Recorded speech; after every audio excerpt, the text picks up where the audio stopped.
Today on Everyday Injustice, we have Phil Jacobs. He is the CEO and founder of Rebel Firm. Welcome to our show, Phil. Glad to be here, David. Thank you. So, tell us a little bit about yourself. You're based in LA. What does your work involve? So I'm originally from Los Angeles. I now live in Washington State, and I've been in the Pacific Northwest for over half my life now. And what my work consists of is Rebel Firm is a heroically brave and creative consultancy and production company.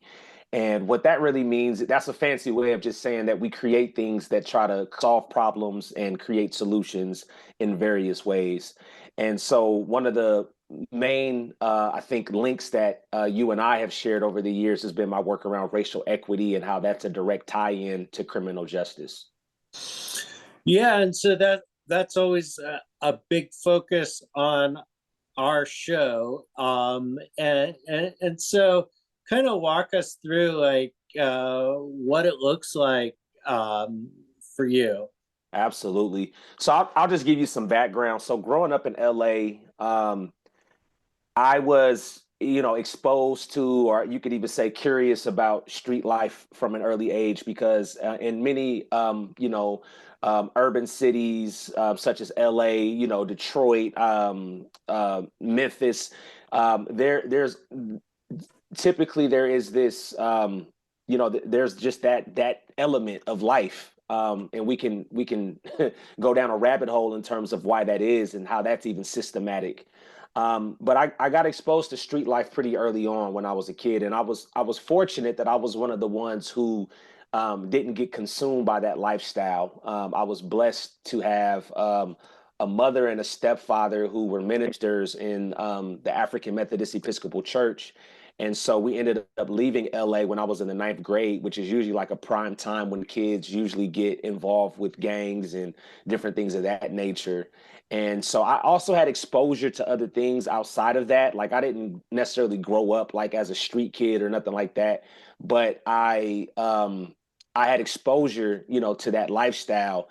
And so moving from LA for one, Omaha, Nebraska, that opened my eyes up to a totally just different way of living and just seeing how I could exist as a young black man without necessarily needing to identify with that street element to prove that I was a man or to, prove that I was tough or something like that. And then from there, moving to Seattle, Washington, when I was a senior in high school. So I was really fortunate that at some of those years where I probably could have been pulled into the criminal justice system, I was fortunate to kind of get out of that element a little early on, and also be exposed to some different things. And so through that, I was able to really just expand my thinking in terms of who I wanted to be and what I wanted to become. And a big part of that was to become an entrepreneur. And not just an entrepreneur just for the sake of making money, but also for the sake of helping to empower other young black males who were looking also to establish an identity that wasn't tied to some of those destructive elements in the street and being able to really build a firm foundation that could build legacy. And so from there, I established Rebel Firm when I was in college. And at first, it just started out with music. I'm a hip hop artist. Like that's like my core passion. But I also ventured off into writing books. So I've written 4 books, and I produced a board game. And so we'll talk a little bit more about that in a little bit. But after the post George Floyd murder, I'm sure you realized and noticed that there was an uptick in a lot of racial equity work and looking at the criminal justice system and things of that nature. And so I was actually the executive director of an organization out here where I was able to meet with some of the leading CEOs in the country because a lot of those CEOs are based in Washington. And a lot of the conversations that we had were around racial equity and things of that nature. And so that was actually where the book and the board game Reveal the Elephant and Elephant in the Room came, because I realized that many of these well-meaning, well-intentioned, brilliant CEOs still were not comfortable having the conversation about race. And I think that that's one of the things that actually breeds some of the systemic injustice that we have in our country, is that we don't name these systems, or we're afraid to talk about them, or don't know how to talk about them, whether that is related to being intentional about, willful ignorance, or just really being well-meaning but not knowing how to broach that conversation.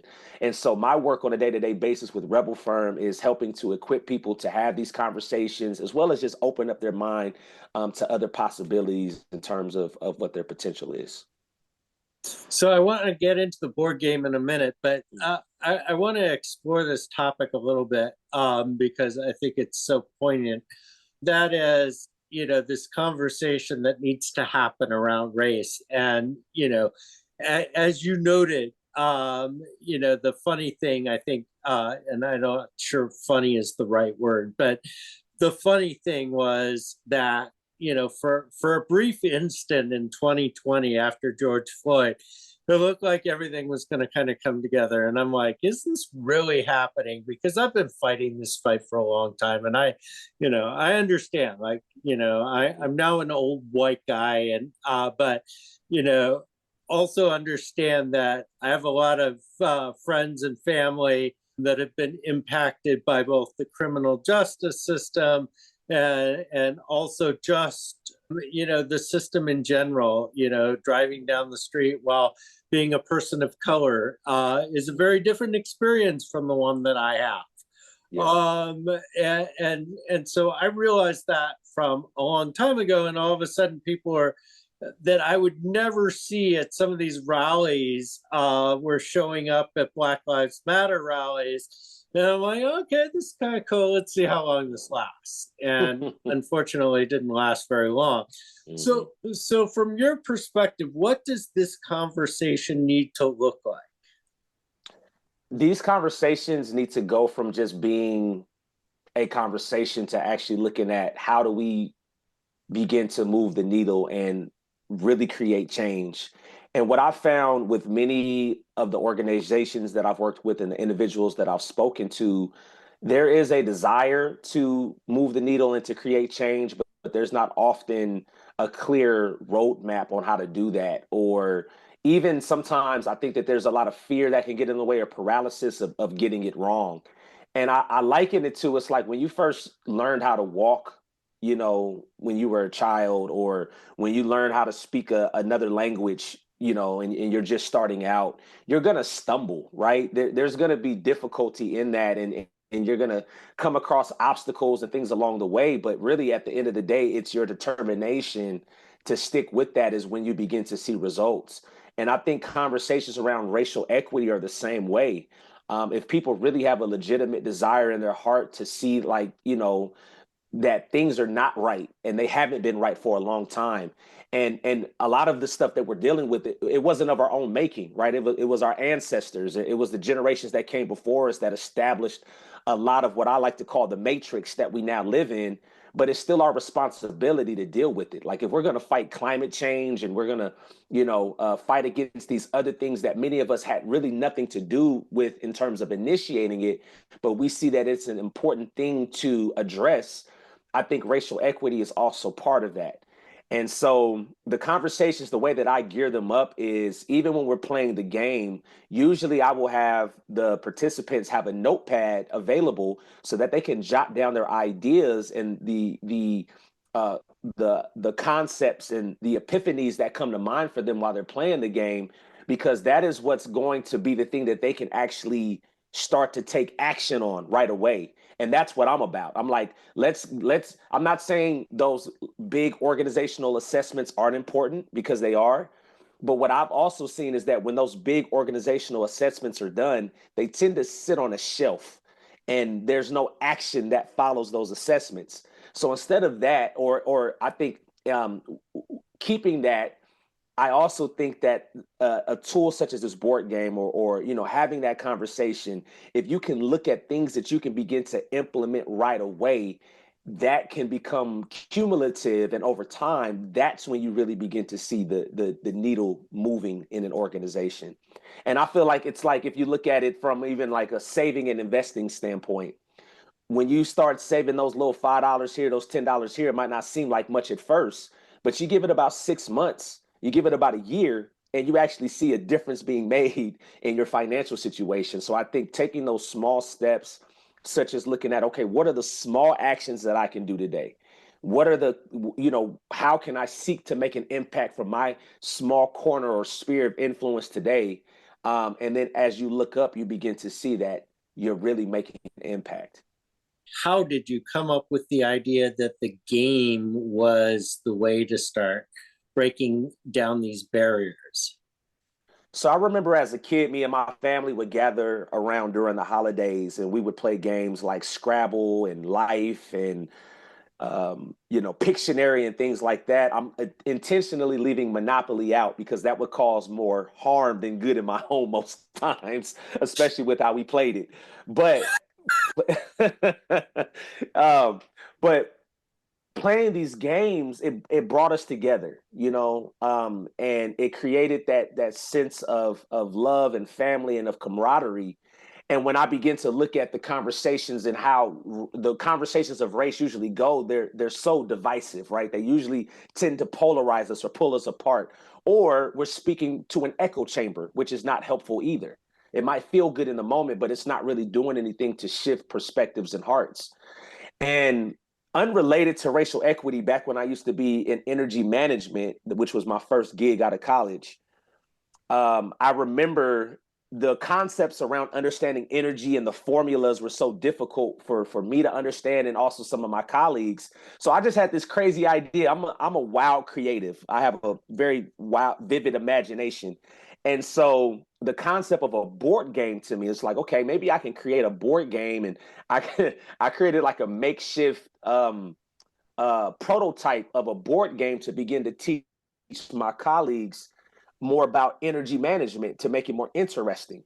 And so that obviously that idea didn't really take flight, but the concept of creating a board game stuck with me. And so fast forward, when I got involved with equity work, really around 2017, but it was really strongly centered around racial equity in 2020. That's when the idea of a board game came back to mind for me. And I said, based off of what I'm seeing and uh, how divisive this conversation is and how difficult it is for people to have it, what would it look like if I reached all the way back from my childhood, remembering how games brought me and my family together? How might that be a combination to use with the concept or the conversation of race?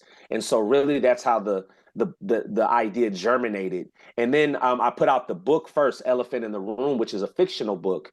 And so when I was working, one of the chapters was called Playing the Game, which actually before this game was even manifested, um, playing the game was like a walkthrough of what the game would be like for different people playing it. And so, and I really have to give a shout out to my creative partner who helped me publish the book, Blue Cactus Press, Christina Vega.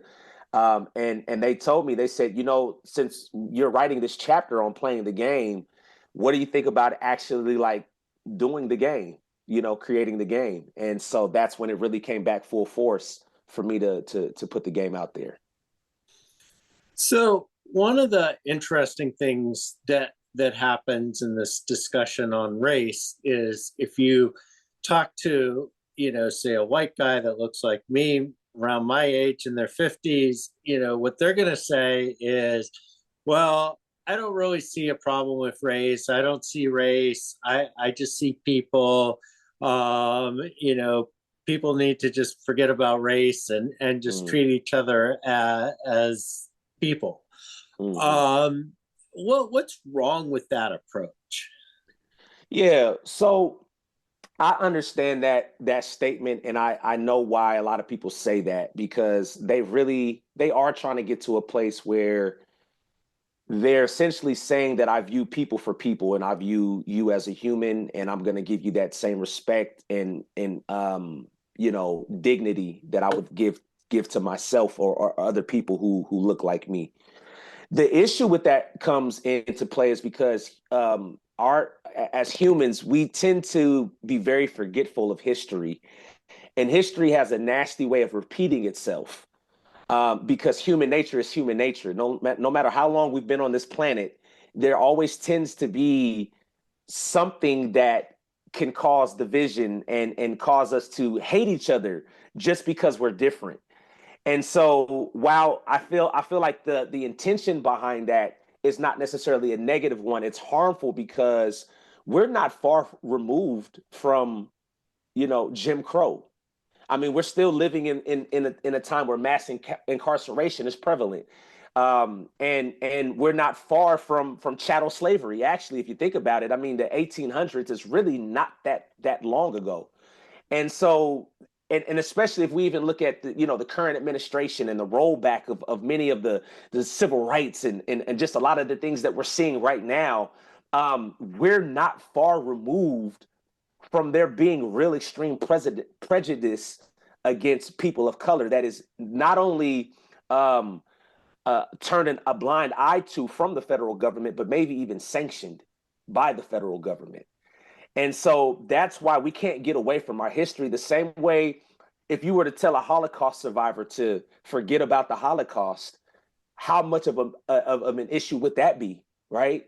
And we see neo-Nazism. We see all these other things that are rearing their ugly head again. And if you don't continue to be vigilant behind, we can never allow this to happen again. And that's why you cannot forget that this happened.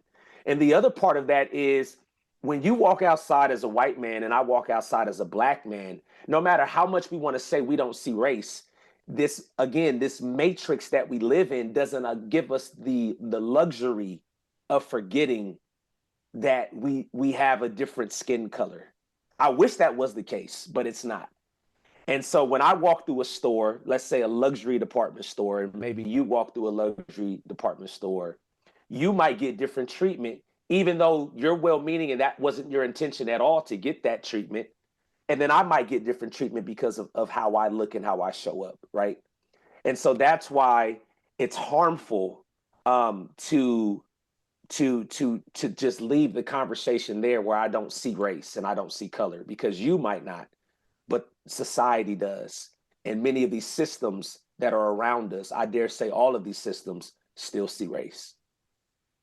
Yeah, or as I like to say, if you don't see race, you don't see the injustice. And it's really interesting because I got an eye-opening experience when I was younger, and I started dating a woman of color, and she had a very diverse family. And when her nieces and nephews started coming and visiting us in town and telling us about their experience being in the town we live in, and me realizing, hey, that's not the experience I get. It's something you don't see unless you witness it firsthand, and a lot of people don't get to experience that. So I'm kind of wondering though, like walk me through how this game works. How do we break down these barriers? Because this is the big problem that I see in my work, is that, I can report stuff, I can tell people stories, I can do all this stuff, and I feel like I do a good job of that. But at the end of the day, if people won't open their eyes, I can't force them to. Right, right. Yeah, well, so here's the actual game right here, just so folks can have a visual of it. And so the way that the game works is it's a prompt driven game where you use skills. And so the reason why it's called Reveal the Elephant is because on the inside of the game, there is this beautiful elephant that gets covered up with tile pieces. And so the elephant is covered up, and as you play the game, the tiles on the other side of them, they actually have we call peanut points. And so as you play the game and you practice skills during the game using the prompts, then you earn peanut points, which allow you to take pieces off of the elephant. So you're revealing the elephant. And it's a collaborative game. And so the way that it works is, and here's a prompt card, and I actually pulled this one out last night because I also want to tie it into the criminal justice conversation. So part of this is, so this is a specific prompt. Mass incarceration has plagued the Black community in the U.S. for centuries. Discuss 3 ways mass incarceration can be eradicated. So to your point of people maybe like not, being able to necessarily be willing to open up their eyes or have an open mind, usually that's because direct confrontation, and I don't want to say it necessarily like that's always a negative thing. Sometimes we need that direct confrontation or that, like, no nonsense approach to having a conversation, right? Addressing something. But what these prompts do, it actually takes you out of the hot seat, whether as a person of color or as somebody who identifies as white. And it allows you to kind of broaden your scope of awareness, of empathy, of others' experiences. And so even though you're answering that question as from your own background, it's still not me asking you directly, like, David, what are you going to do to end mass incarceration? It's more so like, what could be done, right? So a lot of the prompts are asked in that way. Some of them are a little bit more direct, like, what would you do specifically? But more so, it's really the heat is on the prompt itself. And so you answer that question based on your background, your approach, and what you think. And usually the understanding is that folks that even opt in to play this game, there is a level of curiosity that they might have around this conversation, even if they don't totally agree with the concept of racial equity, right? But since they're playing the game, they're like, okay, well, let me play this game and let me earn some peanut points, right? Which will help me win the game, because there's also that aspect of it, the gamification of it, which makes it interesting, or more interesting for some people. And then there's other people that don't even use the game mechanics at all. And what I say is, as long as we have the conversation, then you successfully played the game. And the goal is for us to not even need this game, right? Where we can take the skills that we develop playing the game, and we can use that in our everyday life, so that hopefully we develop enough. I don't think comfort is ever the right word. I don't think we'll ever get comfortable with the conversation, but at least have the muscles and the ability and the competence to be able to have these conversations in a constructive and an effective way. And so you're actually working together collaboratively to reveal the elephant. It's not me versus you, or, we're competing against each other. There's actually, part of it is, as you earn peanut points at the end of the round, if you don't use all of your peanut points, you actually will lose them, or you have to give them to another player. And so that's also another aspect of equity that we talk about, is like, how do we use the privilege that we all have? Many of us have privilege. I'm college educated. That's part of my privilege. I'm a homeowner. That's part of my privilege. So there's other aspects of privilege that we can even dive into, and it doesn't have to be race specific, but also, how do you use your race? How do you use your white privilege, right, to help benefit others? And so there's a race card. And then there's also a white privilege card. So depending on what you identify as, you get those cards, and that accrues to you certain privileges based on which card you identify with. So let's take the card that you just held up as an example. So if we were actually playing the game, how would this work with that card? So the host would be the one who picks the prompt, and then they would start off with the conversation, and then they would begin to talk about 3 ways that mass incarceration can be eradicated. And then really it flows like a natural conversation. Somebody else would jump in and give their opinion or what they thought. But also the thing is, with the gamification of it, as you're playing the game, there's 3 skill cards that are on the board. And so those skill cards, when you do one of those skills, so for example, one skill might be discuss how your bias might play a role in how you respond to this prompt. That would be a skill that would earn you maybe 4 or 5 peanut points.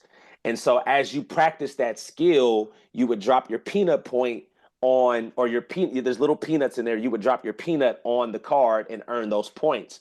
But the way that that looks like from a conversational standpoint is now we're diving deeper into something. Because if I ask you to dive deeper into how your bias might impact the way that you even view that prompt, that's me getting to understand your perspective even more.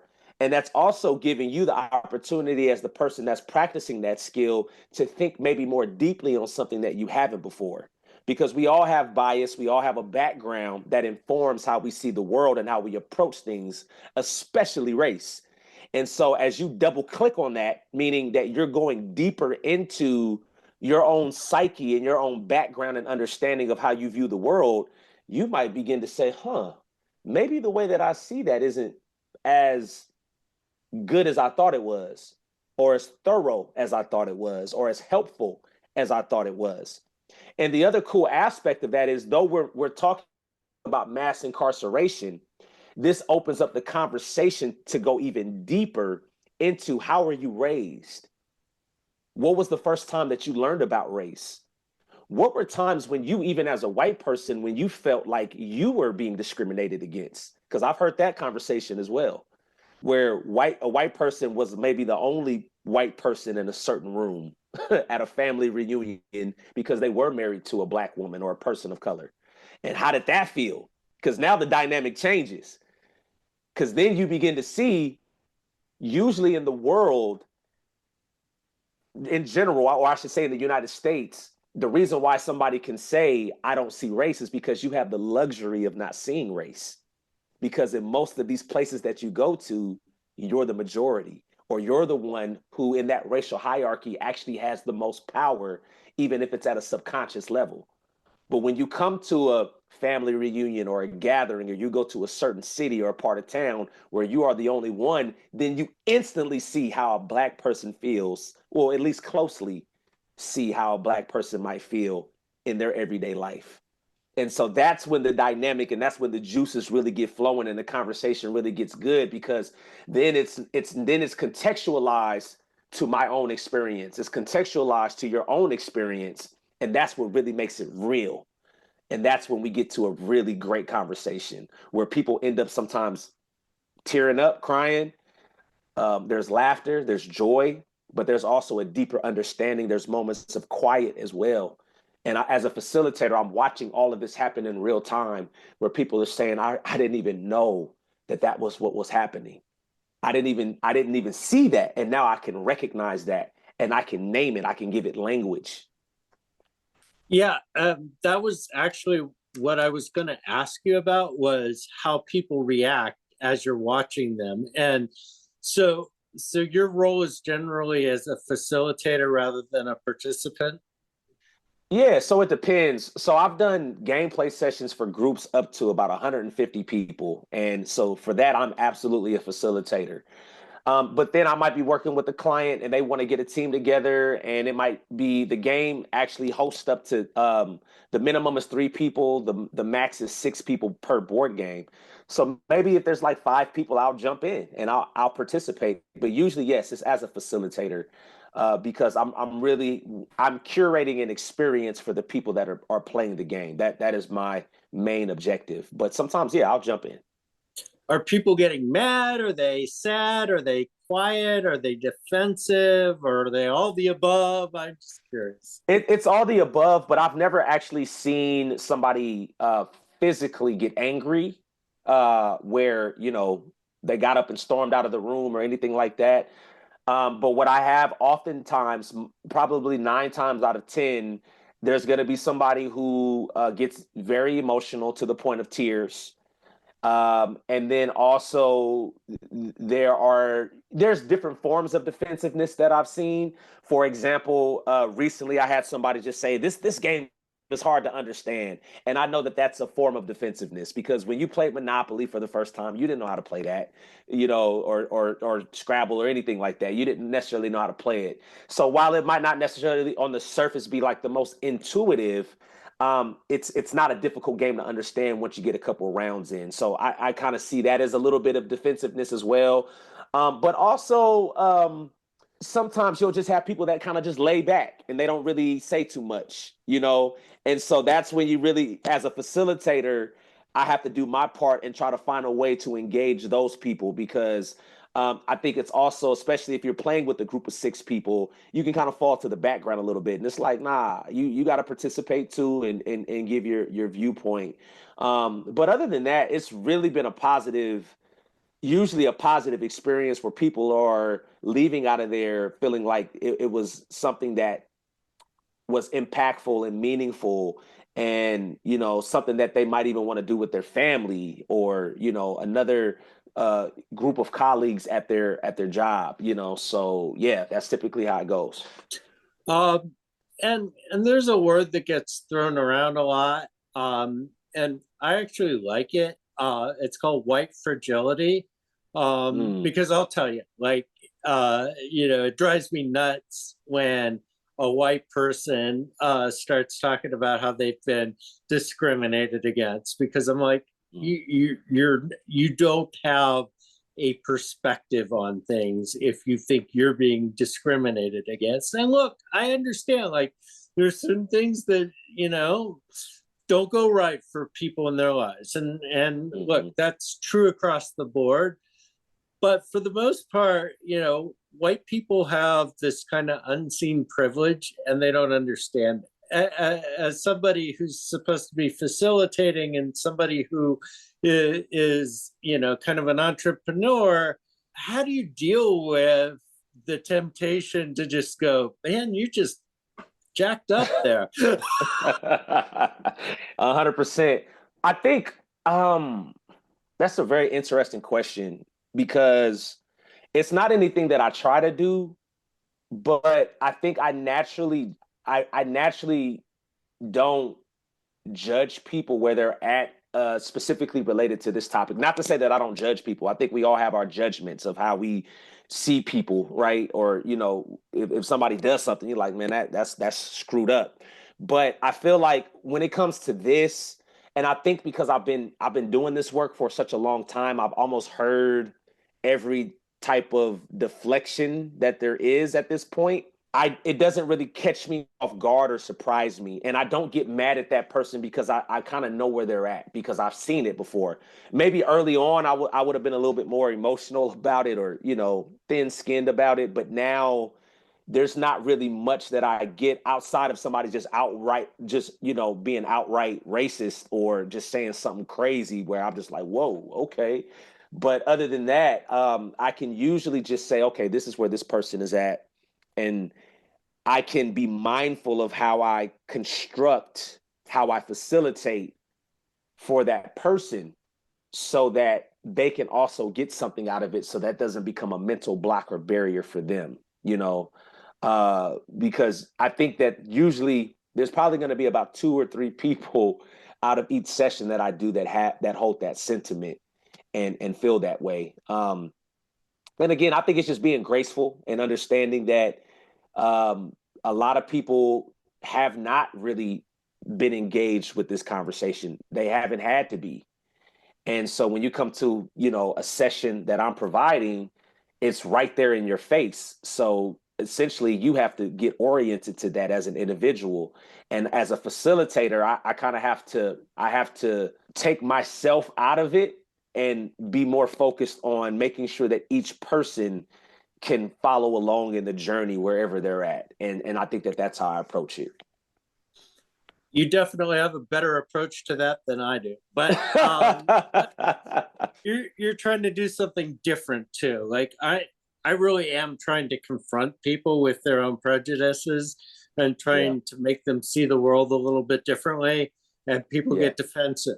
I yeah. would love at some point for us to figure out a way for me to just observe one of these games and see the dynamics, because it's a fascinating approach and a great idea. What have you learned from doing all this stuff?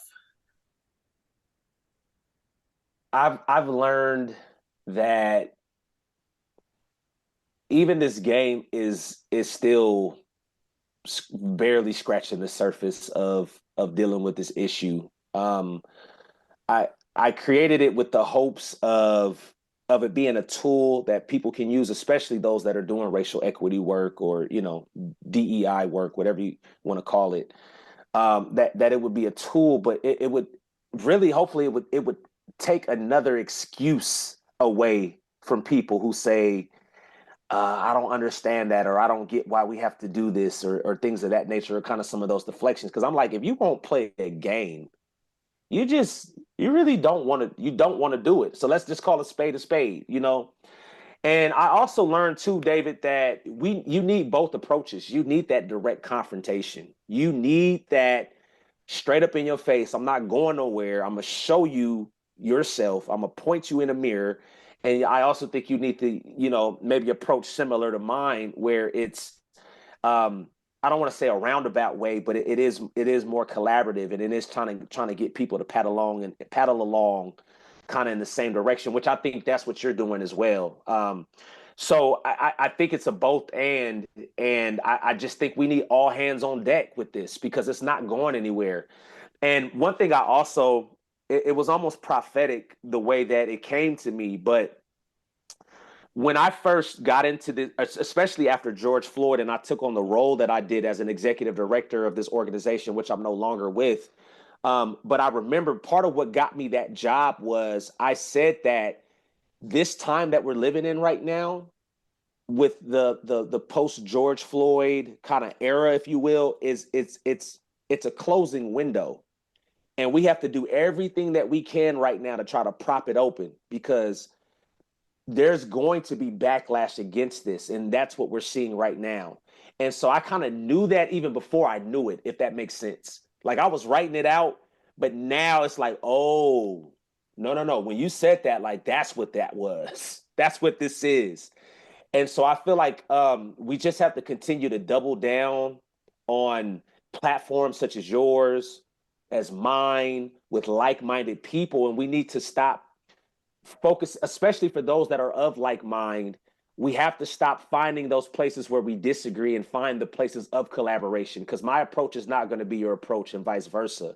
But how do we come together, and how do we take the best of what each of us has to contribute toward this issue, toward these issues, and really build infrastructure and systems that can confront and not only tear down and dismantle those other systems, but can build equitable systems in their place.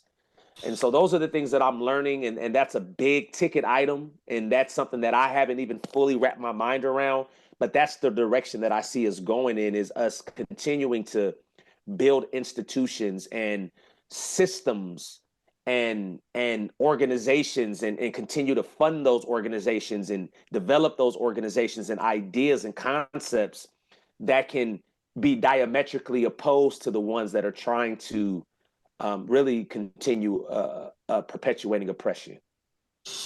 All right. Well, we're over our time. So I want to thank Phil Jacobs from Rebel Firm. It sounds like a fascinating game. This has been Everyday Injustice. I'm your host, David Greenwald. Join us again next week for more tales from the injustice system.